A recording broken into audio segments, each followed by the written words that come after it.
El tema que vamos a hablar ahora es de manejo de síntomas gastrointestinales en cuidados paliativos.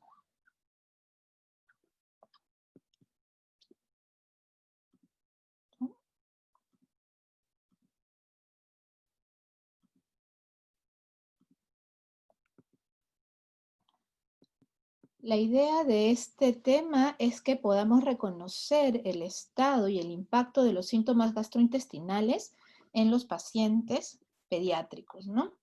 Reconocer cómo es la fisiopatología de las náuseas y los vómitos, qué impacto tienen las diarreas y las constipaciones en estos niños, la anorexia y la caquexia.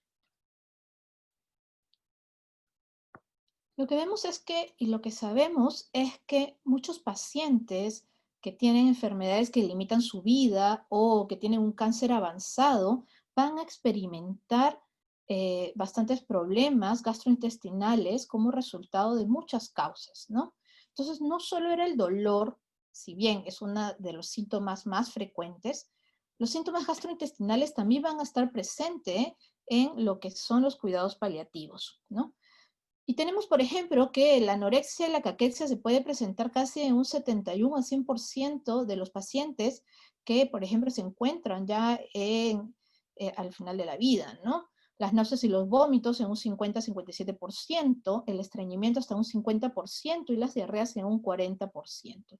Y es importante el manejo de esto, ¿por qué? Porque va a limitar bastante la calidad de vida de los pacientes, ¿no? Por lo tanto, va a ser importante tratarlo y conocerlo, ¿no?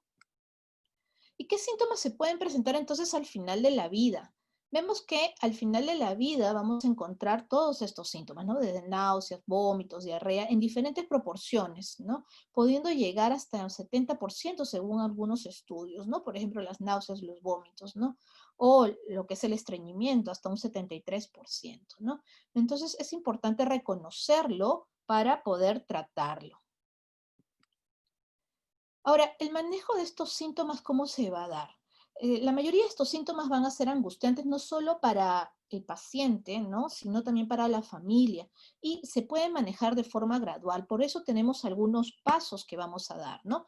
En primer punto tenemos lo que es la evaluación integral, ¿no? El segundo paso va a ser tratamiento de la causa subyacente.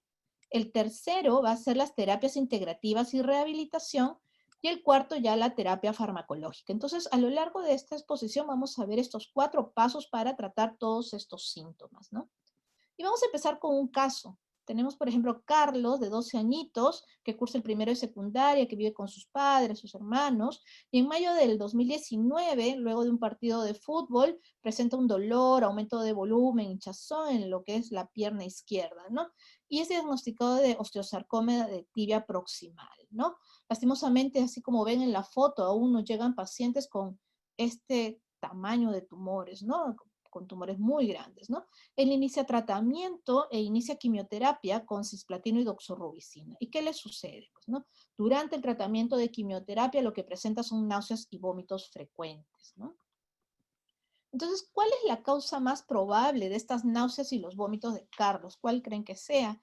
En este caso, pues va a ser un efecto secundario de la quimioterapia. Y así es como vamos a hablar entonces de lo que son náuseas y vómitos. Las náuseas va a ser una sensación no placentera de querer vomitar, algunas veces acompañada de la urgencia del vómito. ¿Y el vómito qué es? El vómito ya es la salida forzada del contenido estomacal a través de la boca, ¿no? Entonces, ¿cómo va a ser la evaluación? ¿Cómo va a ser el manejo de las náuseas y los vómitos? Lo que sabemos es que estas náuseas y vómitos se van a desencadenar por múltiples factores. Ya vamos a ver cómo es que es la fisiopatología, ¿no? Pero tenemos que tener ciertas cosas importantes para poder evaluarlo. Primero, el tiempo, ¿no? En qué momentos se presenta, qué tan frecuente es, la consistencia, el volumen, ¿no? Si está asociado a alguna otra causa, como estreñimiento o diarrea, ¿no? Si hay algo que lo empeora, mejora. De repente con ciertos movimientos, ¿no? Empeoran los síntomas, o si el niño tiene algún otro trastorno ya sobreagregado, ¿no? Que tenga problemas para deglutir, o que tenga reflujo, mala movilidad intestinal, ¿no? O si presenta dolor, si es un niño nervioso, ansioso, ¿no? O como vimos, si está presente con lo que es el movimiento, ¿no? Y vamos a tener ciertas herramientas que nos van a ayudar a poder evaluar las náuseas y vómitos en niños, ¿no? Entre ellas tenemos lo que es la escala de evaluación de síntomas, ¿no? De memoria, que en niños mayores de 10 años se pueden usar. También está el PENAT, ¿no? Que es una herramienta para ver las náuseas en niños más pequeños, y la de caras, ¿no? La escala de caras, que también se puede usar, ¿no? Entonces, mediante estas herramientas, nosotros también podemos valorar lo que son las náuseas y los vómitos en niños, ¿no? Entonces, esa es la forma de evaluar la parte integral, ¿no? ¿Cuál es el otro paso? ¿Qué es lo que lo está causando? Entonces, esto es importante. En la medida que se pueda, debemos tratar la causa subyacente, ¿no? O sea, lo que lo está causando, ¿no? En muchos casos, en niños, por ejemplo, en los niños oncológicos, los mismos fármacos son los que causan o pueden causar las náuseas y los vómitos, ¿no? De preferencia no se interrumpe, pero cuando es muy, muy frecuente, cuando es muy intenso, se puede llegar a reducir la cantidad, pues, de quimioterápicos, ¿no? Para que no repercuta tanto en el niño, ¿no? ¿Y qué otras causas pueden haber? Ya habíamos visto que si presenta, por ejemplo, vértigo, síntomas asociados al movimiento, puede tener una disfunción vestibular. Si esas náuseas o vómitos son con una cefalea matutina u otros síntomas neurológicos asociados, hay que pensar en una hipertensión endocraniana, o si hay una alteración de poliuria, polidipsia, ya podemos ver alguna alteración metabólica como hiperglicemia. Hay que ver cómo está el estado mental del paciente, puede tener una uremia o una hiponatremia, o alguna infección, ¿no? Si es que uno encuentra una rigidez de nuca, ¿no? Entonces una enfermedad meningia, u otras causas, ¿no? Heces duras, también puede estar asociado, pues, el estreñimiento y ser una de las causas de los vómitos, ¿no? Y también obstrucciones intestinales, ¿no? Si es que se acompaña con dolor, ¿no? O si hay hinchazón, saciedad temprana, podemos estar hablando de una estasis gástrica, ¿no? O también asociado, por ejemplo, a reflujo y otras enfermedades que nos pueden estar asociados a náuseas y vómitos. Entonces es importante valorar todo, ¿no? ¿Qué terapias integrativas vamos a tener entonces para manejar? Lo primero que debemos saber es que hay que comunicarnos con el paciente, ¿no? Es un paciente que no solo está asustado, los papás también están angustiados por las náuseas y vómitos, y hay que tratar de explicarle por qué es que se está produciendo esto, ¿no? Uno ya puede saber que puede ser por los quimioterápicos, puede tener una causa ya subyacente, y es importante bajarle el grado de ansiedad del paciente, ¿no? Otra de las cosas que podemos hacer es ofrecer comidas pequeñas con mayor frecuencia, sobre todo evitar olores fuertes o alimentos muy grasos, muy picantes o muy endulzados, ¿no? Que le provoque más náuseas, ¿no? Otro punto importante en lo que es náuseas y vómitos es que hay que darle líquidos, y los líquidos también se dan en pequeñas cantidades y con mayor repetición, ¿no? Se le puede dar soluciones de rehidratación si el niño está deshidratado. Alimentar al niño en posición vertical nos va a ayudar bastante a que no se produzca el reflujo también. Eso es otra de las medidas que se puede optar. Y otro punto importante que a veces nos olvidamos es que cuando el niño vomita, tiene esa sensación fea en la boca, ¿no? Ese sabor del vómito. Entonces es importante hacerle la higiene, ¿no? Un enjuague, ¿no?, suave de la boca, con un cepillo de cerdas suaves, también se le puede ayudar para lo que es la limpieza. Y ver, ¿no?, si está obviamente asociado a algún medicamento. Hay medicamentos como el imatinib, que en los niños pues les provoca las náuseas y ellos tienen que tomarlo. Entonces toman antes pues un ondansetron o un medicamento para no tener estas náuseas o vómitos. Entonces ya uno, si sabe que va a tomar algún medicamento, hay que ver si puede dividir la dosis, bajarla o tomar algún preventivo, ¿no? Y como vimos, ¿no?, el abordaje de la ansiedad es importante, masajes, acupresión, hipnosis también nos puede ayudar, ¿no? Y ahora vamos a ver la parte fisiopatológica, ¿no? Para poder entender qué medicamentos nos sirven y dónde actúan. Nosotros tenemos el centro del vómito, que al final es lo que va a dar la estimulación del centro del vómito, es lo que nos va a dar las náuseas y vómitos, ¿no? ¿Qué lo estimula? Primeramente va a estar mediado por algunos receptores como de histamina 1, de acetilcolina, ¿no?, el muscarínico, ¿no?, la neuroquinina 1 y las de serotonina 2, ¿no? Entonces, estos son los mediadores del centro de vómito, los receptores que se van a activar y el niño vomita, ¿no? Entonces, cuando hay un estímulo en la corteza y el tálamo, se va a producir un estímulo del centro del vómito, ¿no? ¿Y qué lo estimula? Pues información sensorial, ansiedad, acá puede actuar la irritación meningia, una meningitis o una hipertensión, va a estimular lo que es la corteza y eso estimula el centro del vómito. Lo otro es cuando se estimula la zona gatillo quimiorreceptora, que está mediada también por receptores, ¿no? Como de dopamina 2, igual a neuroquinina 1, el receptor 5 de serotonina 3, y acá actúa otra cosa, los opioides, ¿no? Los receptores de opioides mu o kappa, ¿no? Por ejemplo, el receptor mu es de la morfina, ¿no? Entonces, estos receptores también se activan en la zona gatillo y activan el centro del vómito, ¿no? ¿Y qué cosas activan estos receptores? Pues las drogas, como ya vimos, la morfina, por ejemplo, productos metabólicos, algunas toxinas bacterianas también actúan en este nivel, ¿no? Lo otro es cuando se activa el sistema vestibular o se estimula el sistema vestibular mediante la histamina 1 o el receptor muscarínico de acetilcolina, ¿no? ¿Quién lo activa? Pues movimiento, trastornos del laberinto, ¿no? Cuando hay una alteración vestibular, ¿no? Ahora, cuando hay una alteración vestibular, si bien actúa de frente en el centro del vómito, esta alteración del sistema vestibular también hace o activa la zona gatillo quimiorreceptor. Entonces tiene dos formas de cómo activa el vómito, ¿no? También tenemos las vías periféricas. En las vías periféricas tenemos igual el receptor de la serotonina 3 en el tracto gastrointestinal, también los mecanorreceptores y quimiorreceptores que se encuentran en las serosas y vísceras del tracto gastrointestinal, ¿no? ¿Y quién lo activa? Pues por medio de estiramiento mecánico, ya sea por una obstrucción gastrointestinal o estasis, que haya una injuria, por ejemplo, metástasis a nivel gastrointestinal, algunas infecciones, la misma radioterapia o quimioterapia, estimulan estos receptores y producen el vómito o drogas o toxinas locales también, ¿no?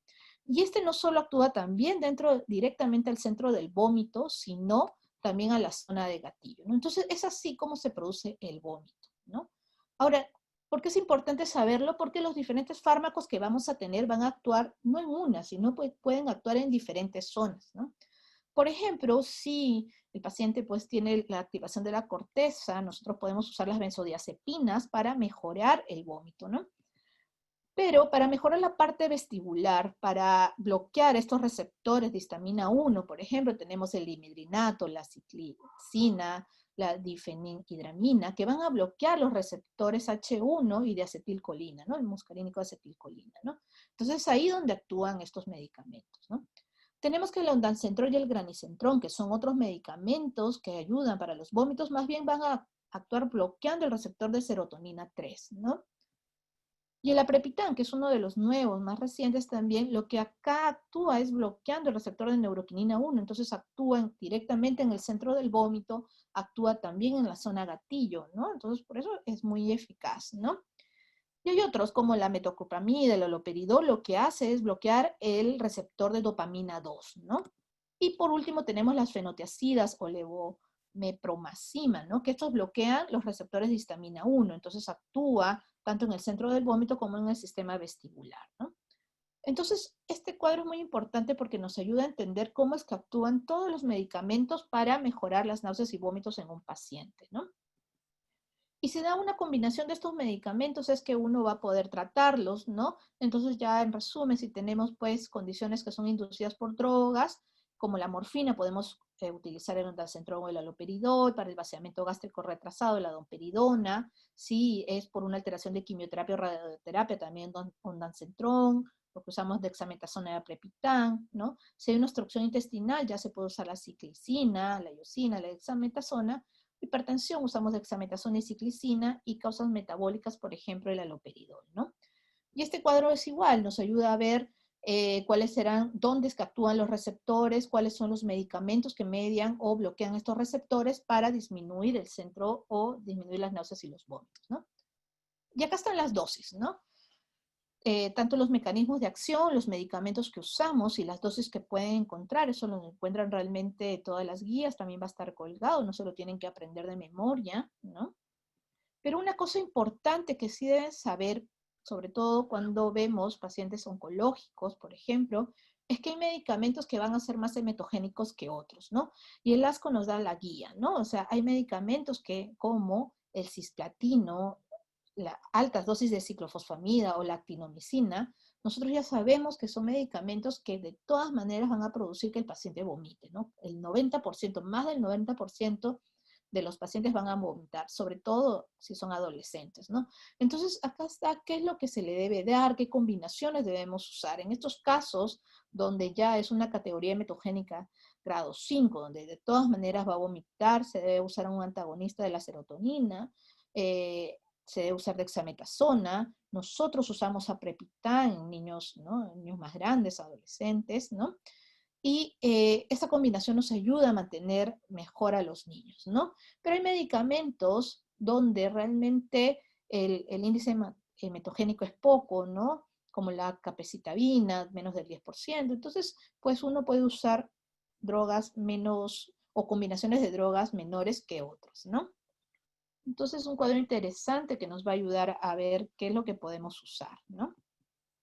Y aquí hay un resumen, ¿no? De los pasos que podemos ver para el manejo de náuseas y vómitos, ¿no? El paso 1, obviamente siempre, en primero, identificar alguna causa, si es que hay alguna causa orgánica que puede estar causando, y para eso hay que hacer una buena historia clínica, un buen examen físico, ver qué es lo que está consumiendo, qué medicamentos, ¿no? El paso 2, ya iniciar los cambios ambientales, ver de qué forma se le puede mejorar lo que es la parte integrativa, comidas pequeñas, que, ¿no? Con no olores fuertes, un ambiente confortable, de repente darle lo que le gusta, algo más que le guste, disminuir las grasas, ¿no? El paso 3 ya es discutir las metas del cuidado del paciente y la familia. Hay que valorar no solo la etiología, ¿no? Si es que es un vómito inducido químicamente, ver qué medicamentos son los que estaban dando. Si hay una causa orgánica de fondo, como hipertensión, pues hay que ver el manejo con dexametasona. Acuérdense que muchos niños que tienen pues tumores cerebrales, ¿no? O que ya están al final de la vida, ¿no? Que tienen una metástasis, que están en progresión, pues hay que manejar todos estos síntomas, ¿no? O si hay una obstrucción o hilio, ver si es que es necesario o no una cirugía que pueda mejorar el pasaje para mejorar los síntomas, o solo tratarlo dependiendo de cómo esté, ¿no? Entonces es un cuadro que nos ayuda para valorar qué medicamentos vamos a usar, para recordar los pasos que debemos seguir, ¿no? Y en nuestro paciente Carlos con osteosarcoma, pues recibió dexametasona, le dieron ondansetron y mejoró, ¿no? Las náuseas y vómitos mejoraron, continuó con su quimioterapia, pero después del cuarto curso de quimioterapia comienza a presentar diarrea, dolor abdominal difuso, ya no quiere comer, le duele la boca, tiene fiebre aparte, ¿no? Se le evalúa, está alerta, se le ve hidratado, pero las mucosas están pálidas, se le encuentran caries dentales, ulceraciones en la boca, está adelgazado y el abdomen es blando sin visceromegalia, ¿no? Entonces, está con diarreas y también lesiones en la boca, ¿no? ¿Cuál es la posible causa de la diarrea en Carlos, no? En estos casos que, por ejemplo, este niño ha recibido quimioterapia, una quimioterapia fuerte, pues se da lo que son las mucositis gastrointestinales y sobre todo las enteritis neutropénicas, ¿no? Entonces le baja las defensas y hay una alteración a nivel intestinal que causa la enteritis, ¿no? Entonces es importante valorar, entonces ahora vamos a entrar al siguiente tema, ¿no? Las diarreas, ¿no? Primero, solo como dato, la mucositis es el daño y la malabsorción de la mucosa inflamatoria enteral, y la enteritis neutropénica o tiflitis, acuérdense que puede ser mortal, es importante valorar a estos pacientes, se presenta en pacientes inmunodeprimidos, va a causar diarrea, dolor y fiebre, y es una emergencia médica porque se puede perforar al paciente, ¿no? Y necesitar una cirugía de urgencia, ¿no? Pero hay otras cosas o otras causas posibles de un paciente que pueda presentar diarrea, como infecciones, ¿no? Que es lo más común, que paciente pediátrico no llega a la consulta ¿no? Por una diarrea. Y lo más probable es que sea una causa viral, una causa bacteriana o parásitos, ¿no? O también intolerancia alimentaria, ¿no? O algunos efectos secundarios por algunos antibióticos, ¿no? Entonces, vamos a definir ahora, ya la mayoría sabe que es una diarrea, pero vamos a definirles el aumento en la frecuencia e intensidad de las heces, las cuales pueden tener una consistencia disuelta, ¿no? Algo importante que debemos valorar acá es que depende del inicio, puede ser agudo, menos de 7 días, o crónico, más de 14 días, ¿no? Y sí hay riesgo de mortalidad, sí, sobre todo en niños pequeños, menos de 18 meses, pero en otro tipo de pacientes, como los que vemos, pacientes con inmunodeficiencias, pacientes con cáncer o pacientes muy desnutridos, ¿no? Entonces es importante manejarla y tratarla, ¿no? Y Empecemos con el primer paso que teníamos, la evaluación integral, ¿no? Hay signos de infección aguda, es importante ver si la diarrea está asociada a fiebre, si hay sangre en las heces, si hay dolor, ¿no? Si hay mucosidad, entonces es importante ver si es que hay una infección o no. Lo otro es ver cuál es el estado de hidratación del niño. Acuérdense que una deshidratación severa puede matar al niño, ¿no? Entonces es importante ver cómo está hidratado. Lo otro es el estado nutricional. No es lo mismo tratar a un paciente eutrófico a tratar a un paciente desnutrido con diarrea. Entonces, todas esas cosas hay que valorarlas, ¿no? O cuánto tiempo ha persistido la diarrea, de repente es una diarrea aguda, muy rápida, o es una diarrea crónica. Si empeora con medicamentos o algunos alimentos específicos, si es que el paciente de repente está usando laxantes, o acuérdense que como a veces las quimios se estriñen, entonces estaba tomando laxantes de más, ¿no? O si presenta estreñimiento por desbordamiento, también hacen las diarreas, ¿no? Y lo otro es que si hay algo asociado, ¿no? Por ejemplo, radioterapia o alguna enfermedad concurrente, ¿no? Entonces, todo eso hay que valorarlo en la evaluación integral del paciente al inicio, ¿no? Como siempre, el segundo paso es tratar la causa subyacente, si es posible, y si hay una causa hay que tratarla, hay que ver efectos secundarios de alguna medicación, ¿no? Hay que ver si hay causas agudas o crónicas, sobre todo, por ejemplo, si hay una infección, ¿no? Hay que hacer un estudio de parásitos. Acuérdense que somos una población donde muchos de nuestros niños tienen parasitosis, entonces puede ser una causa de diarrea crónica también, ¿no? Y entonces, ¿cómo van a ser las terapias integrativas? ¿No? El tercer paso es el manejo. Lo primero que vamos a hacer son los manejos no farmacológicos, o sea, las terapias integrativas. Y lo que vamos a hacer es evaluar al niño y a la familia, ¿no? Lo primero es el lavado de higiene de manos, ¿no? Es importante para que no haya la sobreinfección, ¿no? O la infección cruzada. Lo otro importante que vemos acá es que el paciente con diarrea, y una de las cosas más básicas y pilar de un tratamiento de una diarrea es hidratarlo, ¿no? Y hay varias formas de hidratarlo, ya sea con sales de hidratación, ¿no? Entonces es importante, el segundo paso es importante ver su estado de hidratación e hidratarlo, ¿no? Lo otro es que se dice que si es una diarrea aguda, el paciente puede comer, ¿no? O sea, debería todavía mantener lo que es la comida. Otro punto importante es que si el paciente ya tiene una enteritis neutropénica, en este caso tiene que hacer un reposo, por lo tanto, tiene que estar en NPO, ¿no? Y ¿cómo se llama? Y se le puede implementar lo que es la nutrición parenteral, ¿no? Acuérdense que esta nutrición necesita una vía central, entonces es importante ver si se cuenta o no con eso, ¿no? Lo otro es disminuir o interrumpir algunos alimentos que puedan agravar la diarrea. En algunos casos, por ejemplo, la leche puede agravarla. Entonces, en esos momentos que el paciente está con una diarrea aguda, de repente suprimirla o que no coma fibra, pues en esos momentos, ¿no? Se le suspende las fibras y todo eso, ¿no?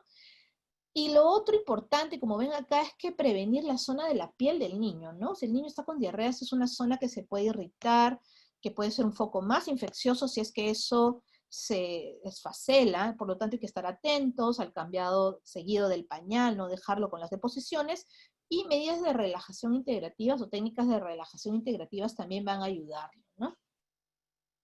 El otro ya es la terapia farmacológica, ¿no? Entonces, acuérdense que el pilar de todo paciente que tiene con diarrea o está con diarrea es la hidratación, ¿no? Pero hay algunas cosas que nos pueden ayudar, ¿no? Tenemos cuando hay una diarrea aguda, en realidad no, los antidiarreicos no es que exista una evidencia en sí que se puedan utilizar, pero en algunos casos nos ha ayudado, por ejemplo, el racecadotrilo, ¿no? O algunos probióticos, ¿no? Lo otro es que si ya hay una sospecha de disentería, hay que tratarlo, ¿no? Entonces, ante una diarrea con una sospecha de heces con sangre o moco en un paciente inmunocomprometido, es importante el uso de antibióticos, ¿no?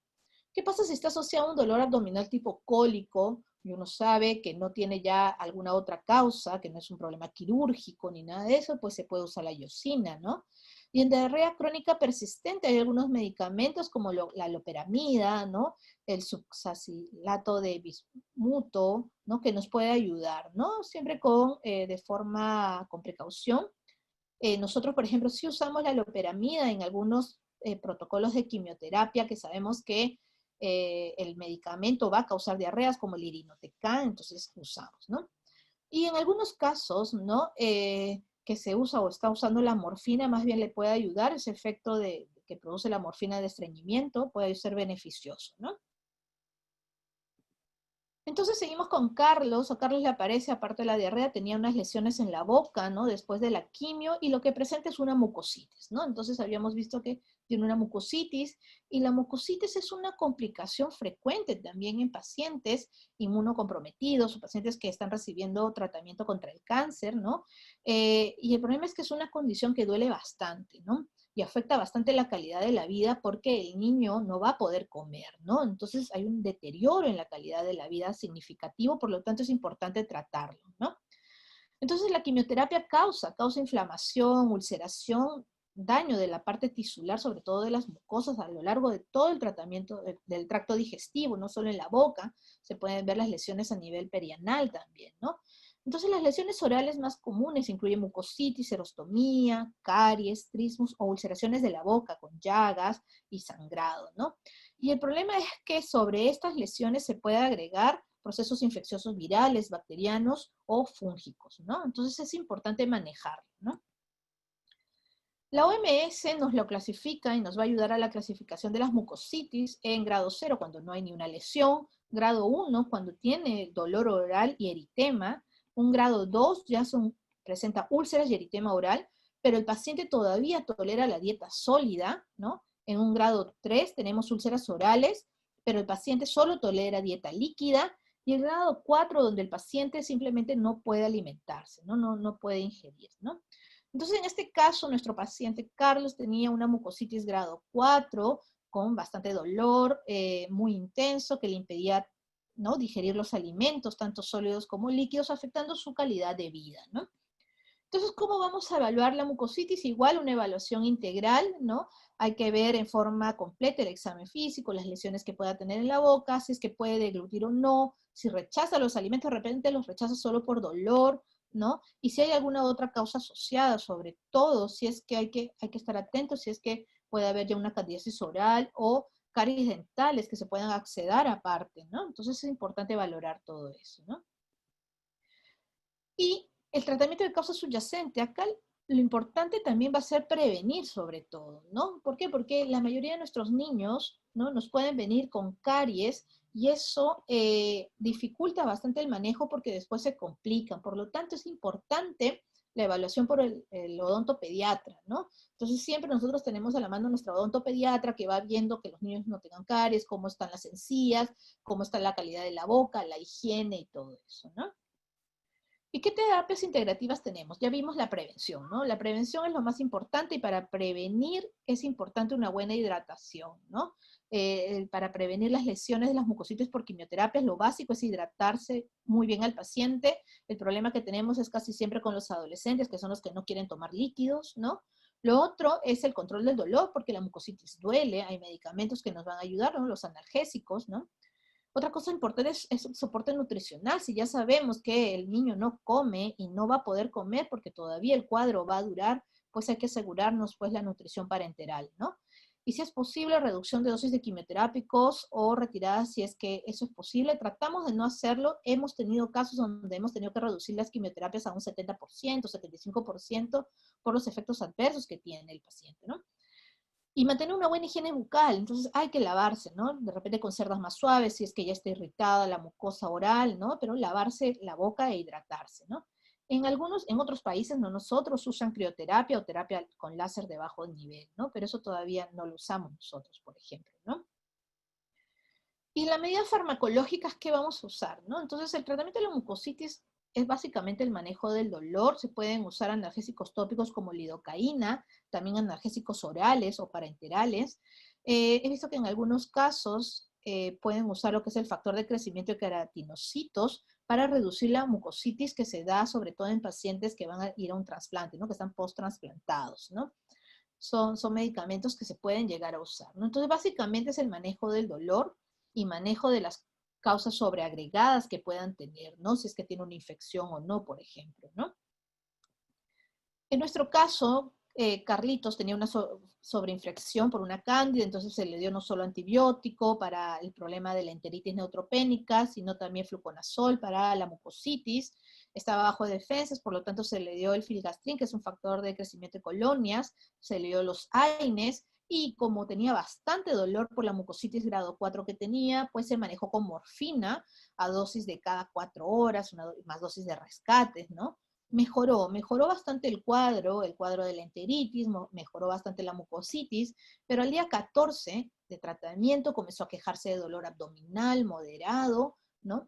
¿Y qué nos dimos cuenta cuando ya se hace la evaluación del paciente? Porque llevaba 5 días sin evacuar, ¿no? Acuérdate que había estado recibiendo morfina cada 4 horas, ¿no? Entonces hay medicamentos que definitivamente estreñen, ¿no? Y a la palpación encontramos pues una gran masa fecal en lo que es la parte del colon y el recto, ¿no? Cuando uno tiene un paciente, por ejemplo, un paciente oncológico y encuentra palpa una masa, lo primero que puede pensar uno es que sea una metástasis, una tumoración, hay que hacer una ecografía para estar seguros que es, ¿no? O una tomografía. En este caso, ¿cuál era la causa posible de dolor abdominal en Carlos? Pues en este caso era el estreñimiento y la constipación, y es el siguiente síntoma que vamos a evaluar.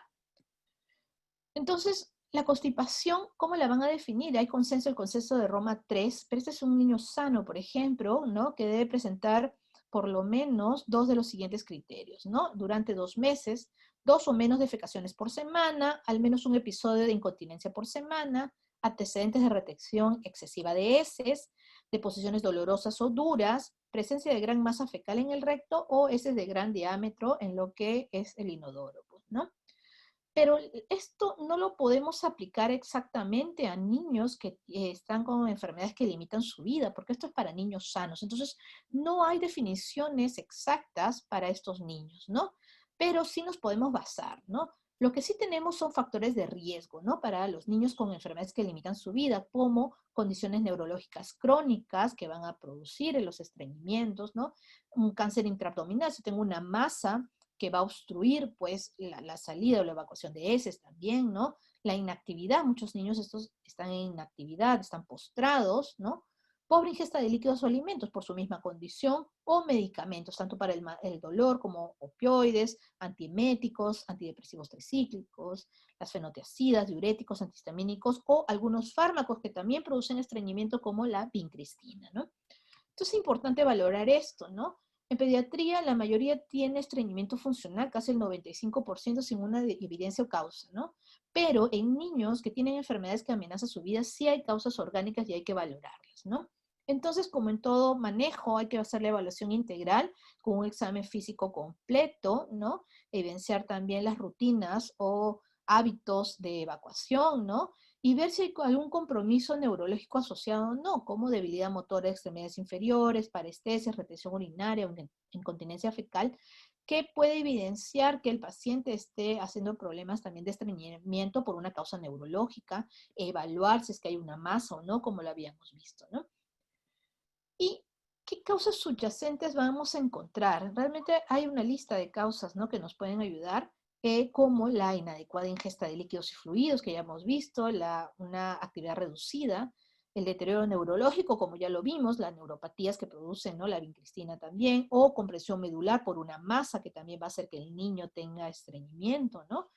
Alteraciones metabólicas que también nos van a estar asociadas, como hipercalcemia, hipocalemia, hipotiroidismo, la uremia, o relacionada a medicamentos, lo que más conocidos los opioides, ¿no? Y los otros que ya habíamos mencionado, la obstrucción intestinal también, que puede ser mecánica también, o condiciones que exacerban. El niño tiene hemorroides, fisuras anales, ¿no? O un acceso no limitado. Entonces, el paciente cuando tiene hemorroides, fisuras anales, tiene dolor al defecar y el niño no quiere ir al baño y esa es una de las causas por las que no va y al final se produce pues la impactación fecal, ¿no? Entonces es importante ver y valorar todas estas causas que se pueden presentar en el paciente, ¿no? Entonces, ¿qué medidas integrativas tenemos, no? Es importante educar al paciente, ¿no? Tiene que tener una rutina intestinal regular, ¿no? Y esto se da también en niños sanos, ¿no? Entonces es importante para manejo de la constipación, es que debe tener un horario, una rutina, debe estar tranquilo, ¿no? Para poder ir al baño, ¿no? Incrementar la actividad física siempre y cuando se pueda, incrementar la ingesta de fluidos orales, también lo que es el incremento de la fibra dietética, se le puede dar masajes abdominales, estos masajes tienen que ir en sentido horario del reloj, ¿no? Hay también autohipnosis, la biorretroalimentación o terapias cognitivas conductuales que van a ayudar, ¿no? se dice que por lo menos el niño, cuando tiene un problema de constipación y va al baño, tiene que estar sentado 5 o 10 minutos diarios a una misma hora para que pueda ir organizando y ir regulando su intestino, ¿no? Se le puede dar fibra, 14 gramos de fibra por cada 1000 calorías, ¿no? En niños puede dar 20 gramos al día, adolescentes hasta 40, y los líquidos que son importantes, que es importante darles a tanto a niños como adolescentes, ¿no? Entonces, ¿qué terapias farmacológicas tenemos? Lo primero que debemos que ver es que no existe en sí un protocolo farmacológico que esté evidenciado que van a ayudar. O sea, todos estos fármacos que vemos que ayudan para el estreñimiento y todo, se ha hecho estudios y no necesariamente se ha visto que sean significativos, ¿no? Pero aún así se pueden usar, más es sobre la experiencia y sí se usan, ¿no? En algunos casos, ¿no? Podemos usar laxantes osmóticos como la lactulosa, el sorbitol o el polietilenglicol, ¿no? Ablandadores de heces como docusate, estimulantes también, ¿no? Como bisacodyl, ¿no? Lo otro que también tenemos que ver es que se puede llegar a usar enema en impactación fecal, sí, ¿no? Hay que tener cuidado bastante, sobre todo en los niños inmunodeprimidos, los niños con cáncer. ¿Por qué? Porque ya de por sí estos niños pueden tener bajas las defensas, baja lo que son las plaquetas, hay que tener cuidado con el enema si es que puede sangrar, ¿no? O puede haber una translocación bacteriana, entonces es importante tener cuidado, ¿no? Se puede usar la metilnaltrexona en lo que son los estreñimientos inducidos por opioides, o en muchos casos rotar el opioide, ¿no? Si es que estás usando la morfina y causa mucho estreñimiento, entonces eso es una de las opciones para rotar el opioide, ¿no? Y la otra actividad, pues si hay alguna obstrucción intestinal maligna, ¿no? Y acá vemos, ¿no? Los medicamentos que se usan, cuáles son las dosis que se pueden usar en niños y adolescentes, ¿no? Los encuentran en las guías, ¿no? Eh, Igual, ¿no? Como profilaxis, nosotros usamos bastante la lactulosa, sobre todo por algunos quimioterápicos que estreñen, ¿no? Usamos también el polietilenglicol, lo hemos usado, ¿no? Poco usamos lo que son evacuol y esas cosas, ¿no? Y es igual, ¿no? Acá tenemos el algoritmo, ¿no? Identificar la causa, el examen físico, si es que hay algo asociado o no, qué cambios farmacológicos hay en el paso 2, ¿no? Las medidas integrales como aumento de ingesta de líquidos, de fibra, ¿no? La educación para la evacuación, ¿no? Y tratamiento ya vía oral o por sonda si es que se necesita, ¿no? La rotación de opioides si es que es una de las causas, ¿no? El uso de agentes osmóticos como la lactulosa y el polietilenglicol, y la vía rectal siempre con cuidado, ya saben que no se debe usar si es que hay una neutropenia, si el paciente está con las plaquetas bajas, ¿no? Y el último de los síntomas gastrointestinales que vamos a ver es la anorexia y la caquexia. Sabemos que la pérdida de peso y la desnutrición va a ser un síntoma frecuente y muchas veces inevitable en lo que es el niño que está en cuidados paliativos pediátricos, ¿no? Básicamente la anorexia es la pérdida del apetito y la caquexia es la pérdida involuntaria de peso. Y eso es muy estresante para los padres, ¿no?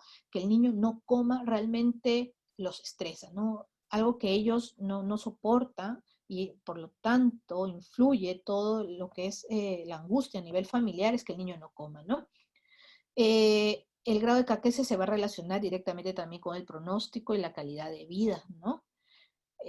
Hay algunos fármacos que van a producir esto, ¿no? Que nos pueden ayudar también, ¿no? Entonces, alteraciones metabólicas como alteraciones de las citoquinas, alteraciones también hormonales, de neurotransmisores, ¿no? Que nos van a alterar el proceso también de lo que es la ingesta, ¿no? ¿Y qué causas tenemos? Van a haber algunas causas y las podemos dividir en primarias y secundarias. La caquexia primaria es relacionada básicamente al huésped, con producción de citoquinas inflamatorias, alteración del metabolismo, ¿no? Relacionadas también al tumor, acuérdense, ¿no? El paciente, un paciente con cáncer viene con una gran masa, ¿no? Factores que movilizan lípidos y proteínas, ¿no? Entonces, todas estas son las causas primarias. Pero también tenemos las causas secundarias relacionadas, por ejemplo, al tratamiento. Ya vimos la quimioterapia, produce hiporexia, produce alteración de la mucosa gástrica, ¿no? La radioterapia, la cirugía también, ¿no? Entonces va a producir una disminución de la ingesta calórica, serostomías, las disfagias, las constipaciones severas o obstrucciones, ¿no? problemas de la mala absorción, ¿no? Y también causas psicológicas, ¿no? Acuérdense que son pacientes que ya en algún momento están en fase, ¿no? En la etapa final, entonces están con depresión, va a tener aversión a la comida o dinofagia. Acuérdense también, por ejemplo, en los pacientes oncológicos las quimioterapias te pueden cambiar el sabor de las comidas y el paciente no quiere ingerir, ¿no? Entonces, acá tenemos, hay que evaluar con detalle, ¿no? Y cuidados la primera parte, ¿no? Cuáles son la historia, qué es lo que está asociado, si hay lesiones orales o no, qué, qué cosa puede estar afectando al paciente o no. Ver la parte de medio ambiente, tratar de ofrecerle igual comidas pequeñas, sobre todo algo que le guste, ¿no? Darle un soporte emocional, el cuidado debido al cuidado de la boca, suspender medicamentos que causen disminución del apetito en lo posible, si es que se puede, ¿no? Y las intervenciones farmacológicas, como y acá es importante hablar con los padres y discutir cuál va a ser el objetivo, porque obviamente no va a ser llevarlo a un niño sano, ¿no? Sino que hay que ver los objetivos del cuidado del paciente que está desnutrido, ¿no? Algunas drogas que se usan, megestrol, dronabinol, dexametasona, ciprofloxacina, se pueden usar, ¿no? Y acá vemos los medicamentos que se usan para la caquexia. Acuérdense que muchos no se usan en niños tan pequeños, ¿no? Como efecto adverso del uso de la dexametasona, pues tenemos, pues, ¿no? Que el niño mejore su ingesta, pero eso es como un efecto adverso, digamos, cuando se usa, nosotros que lo usamos en niños con leucemia, por ejemplo, ¿no? Y tenemos entonces el tratamiento no farmacológico. Acá es importante la parte integrativa también, la relajación e imágenes, como le vimos, darle la comida favorita en cantidades deseadas al paciente. No es cuestión que te coma mucho, hay que darle de a poquitos, ¿no? Reducir el tamaño de la porción, ¿no? Eliminar los olores desagradables y exploración emocional y cuestiones espirituales relacionadas con la pérdida de peso es importante. Entonces es importante evaluar al paciente íntegramente, ¿no? Entonces vamos a las conclusiones. Los síntomas gastrointestinales realmente son frecuentes, ¿no? No tanto como el dolor, pero sí son frecuentes y van a producir un sufrimiento y una disminución de la calidad de vida de los niños que están en cuidados paliativos. Existe una variedad de síntomas que experimentan entre náuseas, vómitos, diarrea, estreñimientos, mucositis. El uso de un enfoque estructurado que incluye tanto la evaluación integral, el tratamiento subyacente si es posible, en lo que son las terapias farmacológicas y no farmacológicas, va a ayudar al manejo integral de los síntomas gastrointestinales, y las terapias no farmacológicas deben utilizarse junto con el tratamiento farmacológico, ¿no? Para que puedan eh, compenetrarse y ayudarse, ¿no? Y existe la necesidad de una estrecha vigilancia de estos síntomas y los efectos secundarios de todos los medicamentos que consumen para mejorar los síntomas, ¿no? Y tener un buen control de los síntomas. No se olviden que ya las clases del lunes pasado están colgadas en el internet. Los pueden seguir acá en estas páginas, ¿no? Y muchas gracias.